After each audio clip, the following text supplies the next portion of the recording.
Chittagong medical college হাসপাতালে পরিচ্ছন্নতা ও মশক নিধন অভিযান চালিয়েছে চট্টগ্রাম সিটি কর্পোরেশন। সকাল ৯টায় শশীক মেয়র ডাক্তার শাহাদাত হোসেনের নেতৃত্বে হাসপাতাল প্রাঙ্গণে এই অভিযান পরিচালিত হয়। এই সময় ডাক্তার শাহাদাত হোসেন বলেন, রোগী ও তাদের স্বজনরা যেন সুন্দর পরিবেশ পান, সে লক্ষ্যে আজ থেকে এই শ্রদ্ধা অভিযান শুরু হলো।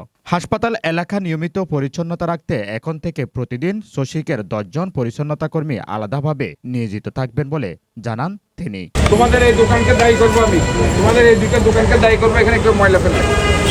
তোমরা এখানে ডাস্টবিন রাখবা, ডাস্টবিনে ফেলবা, সুনির্দিষ্ট ডাস্টবিন এখানে তোমাদের এখানে দুইটা ডাস্টবিন। এই সময় প্রবর্তক মোড় থেকে অলিখা মসজিদ পর্যন্ত সড়কটিকে সেফ জোন হিসেবে গড়ে তোলার ঘোষণা দেন মেয়র। তিনি বলেন, এই সড়কে কোনো হকার বসতে পারবে না এবং যততন্ত্র অ্যাম্বুলেন্সও দাঁড়াতে পারবে না। রোগী স্বজন ও চিকিৎসকের নির্বিঘ্নে চলাচলের জন্য পুরো মেডিকেল এলাকা আশপাশের সড়ক পরিচ্ছন্ন ও নিরাপদ রাখতে হবে।